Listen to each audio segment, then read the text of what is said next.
G'day everyone and welcome back. My name is 99 Destroyer and today I've got an absolute cracker of a game for you here. Played by, well, myself in the 277, and today we are going to be playing here on the Fjords map. I am currently platooned up with my mate Dravich, however, unfortunately for him, he's not going to quite make it through the beginning part of this game, and I'm going to have to, well, let's say going to have to carry this game with another member of this team. We'll save that for just a little bit later. But anyways, we are playing on the ANZ server during the special periphery bonus that's going on. So for those of you who are unaware, currently on the ANZ server for the next couple of weeks, if you play between the hours of 7 to 10 at Sydney time, that is, there you get double experience on new tanks, unlimited, double crew experience, unlimited. You can earn styles, etc, just from playing on the ANZ server. So for those of you who want to play with, say, better ping, more consistent games, jump on to the ANZ server, and we've been having some absolute cracker of rounds. Anyways, I am going to start off by also apologizing for the heat spam in this game as well. I have been trying to 3-mark it, although where I'm up to with that now, I'm not quite sure because, well, as you can see, I'm around 86.5% at this current stage. Anyways, just taking a quick look at the map, you can kind of see what I mean. Unfortunately for Dravich, we'll probably just try and see if we can zoom on in to see exactly what happened there. Helps if we can zoom in nice and quickly. And yeah, I don't know how well you guys can see that, but unfortunately for them, medium tank, and they get YOLO'd by a mouse and an E100 on Fjords. So you do get some very, very interesting plays, I will say, during this time with people wanting to make the most of it. But yeah, that is very, very unfortunate for them, and we're going to get right back into this action here. So as you can see, pushing up here, trying to take advantage of this initiative, realizing, hey, mouse and the E100, my two biggest competitors on the enemy team, are nowhere near me, so I can hopefully take the fight to these tier 9 heavies. Yeah, as we can see, my marksmanship has been absolutely fantastic so far, already bouncing a couple rounds of the C75 and this 257 before we finally managed to shut them down there. And just noticed this MX-30 at the back trying to get into the bushes. Yeah, not going to quite work out for you, unfortunately there, mate. And we do put a nice shot into him, and the 705A behind us puts a very, very good shot into him, shutting him down, preventing him from trying to farm all these heavies at the back of the map. And as we can see here, E75 tries to take advantage of the fact I fired, doesn't quite make it, and we're just going to finish him off there with a bit of help from the 705A. Score's not looking too fantastic so far, as we can see. We're down 3 tanks now, and we're down around 600 HP. HP is not too bad, but man, the number of tanks we're down, and look at the positions. They've got control of our base, they've got control of the center, and there's still one Waffenträger that's unspotted, so we don't know where he is. Oh, MX-30 going across. Can we get the shot? Oh, we can just get it into him there. Very, very nice damage roll as well there. 502 there into him. That's going to definitely help on later in this game, I'll say. Looking for the Striv there. He's actually kind of very well hidden. And what's this mouse doing? This mouse has decided, you know what, I don't want to be sitting there anymore. Let's take the fight to these guys. I'm a mouse. I'm a big, strong German boy. Let's see what we can do with this. And yeah. Oh boy. Yeah, that went just as well as you'd expect for him. And there's a Striv in the back there. He goes unspotted just as we fire the shot there, but we do manage to connect the shot there, as we can see, leaving him on 992 hit points. Can we get a second shot into him? Just behind the ridgeline, but the 705A, man, he gets a very, very nice shot there into him. Another nice shot from the 705A. Now reducing the Striv down to, what, 342 hit points. At this point I realized, hey, those medium tanks are all going to be playing with that mouse down there. Let's try and see if we can finish off this C100, and I'm going to admit I'm making an absolute mess of this. You'll see for yourself in a second, but man, I don't do a very good job of this whatsoever. Trying to aim for the top bar there. Probably could have aim a little bit more, but I was worried about the M60 / the Jaeger. So it just goes straight over his head there, unfortunately. I think we aim it again. We let it fully aim. Not quite, unfortunately, so we're just going to load HE this time. And the 113 on our team decides to drive sideways out, gets penned by the Jaeger, and the E100 finishes him off, and our HE does nothing. Fantastic. And now the 705A does manage to finish off the E100, and for well, now the situation is a 5 versus 2 scenario. And for a second there, it was actually a 7 versus 2 scenario.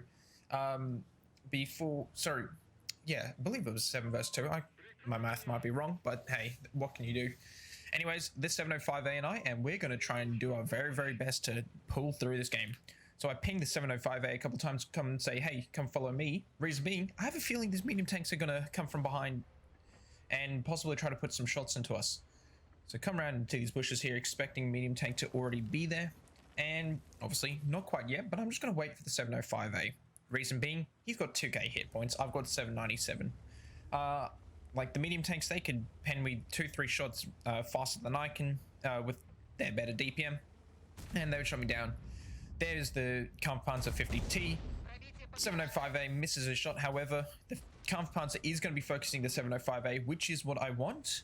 Come around, put one shot into him, and get the second shot, killing him off there.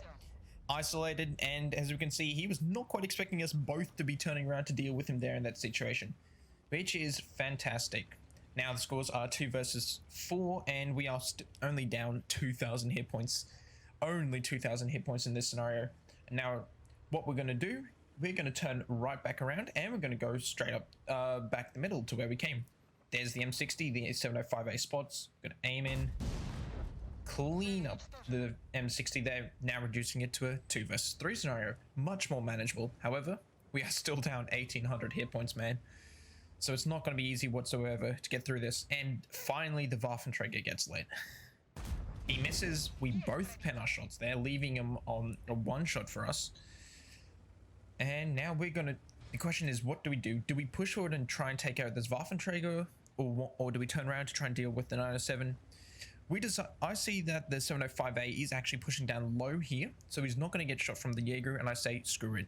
Let's go for it. Let's put the pressure on this Waffenträger. We can kill him in 1 shot, and we can start applying pressure onto their base if we need to. So we're going to push forward here. Yes, I realized I could have loaded AP here, but hey, I was worried that the Jaeger might appear there. There's the Waffenträger, and we get a very, very good clutch shot into him, and just in time for the 907 to appear just behind us there.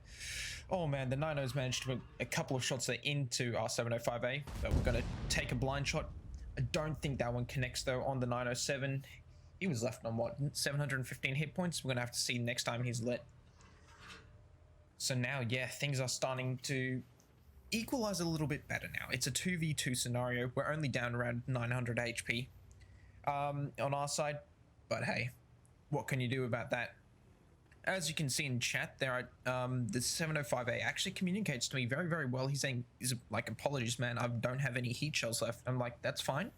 Load your HE for your next shot. Why do I tell this to him? Because the most likely tank we're going to run into here is the 907. If he manages to hit the 907 with his HE shell, he should do around 200-300 damage, right? What that means is then it's an instant 1 shot for me to kill this 907, and I don't need to worry too much about DPM being a factor in that situation, because hey, he'd be a 1 shot, and I'd be and I'd still have at least 2-3 shots I can take from him instead. Once again, as we did earlier in this replay, we're going back down through the south here. And I'm thinking about here in this situation, do we want to go back to the base and defend? Is this what we want to be doing in this scenario here? Because the Jaeger has been unlit for a very, very long time. And he's got 2 options. A, he's defending their base. Or B, he's actually coming back and trying to attack our base. He could have just been sitting up, waiting for us to do something and maybe getting bored. In this situation, so I check down there and I tell the 705A, hey, let's actually go into the middle here. So I don't know if you saw, but I pinged it on the map. We're going to push into the middle of the map here and possibly try to extend our vision out. This is incredibly risky, but I will say it does work out.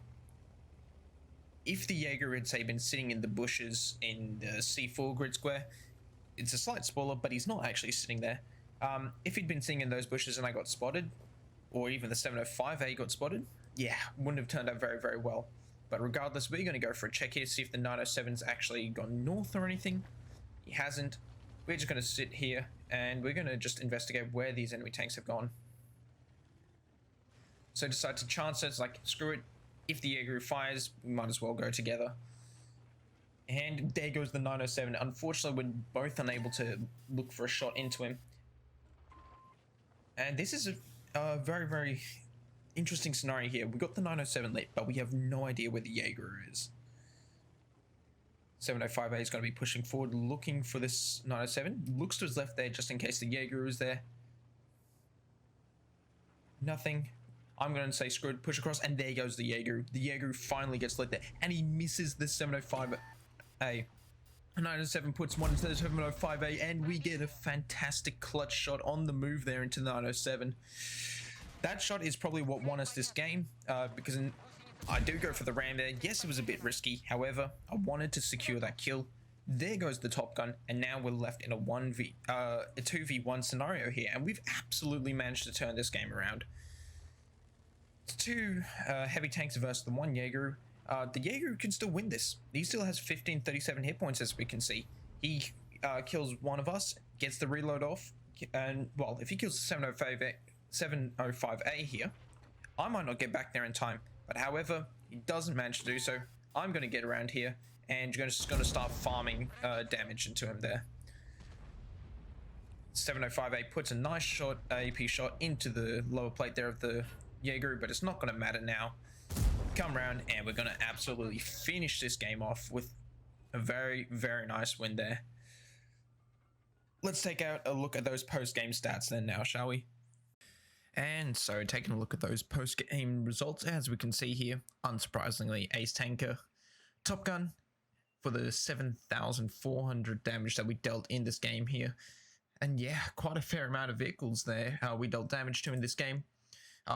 Good friend in the 705A there, 7211, pleasure playing with you in that game, man. You did very, very well as well there, as we can see, 5,620 damage. And yeah, it was quite a stacked team, as we can see here with the enemy 907 there. Grimmy, also clanmate as well, pulling off himself 7,751 damage there, stealing the bloody high caliber, and I believe the Confederate there as well for me. So, but yeah, as we can see, just in the detailed report, 26 shots fired, 22 hits, 18 pens. Marksmanship is not fantastic for me, but hey, certainly we did well enough in the end there to pull it all back. Despite spending 131,000 credits on it, just the gold spam that game, we still made 62,000 credits. And with all of that, with the win and the bonus that's been happening, and as well as playing in platoon, 2,515 experience. Anyways, I hope you guys did enjoy watching that game, and I will catch you guys in the next one. See you all next time.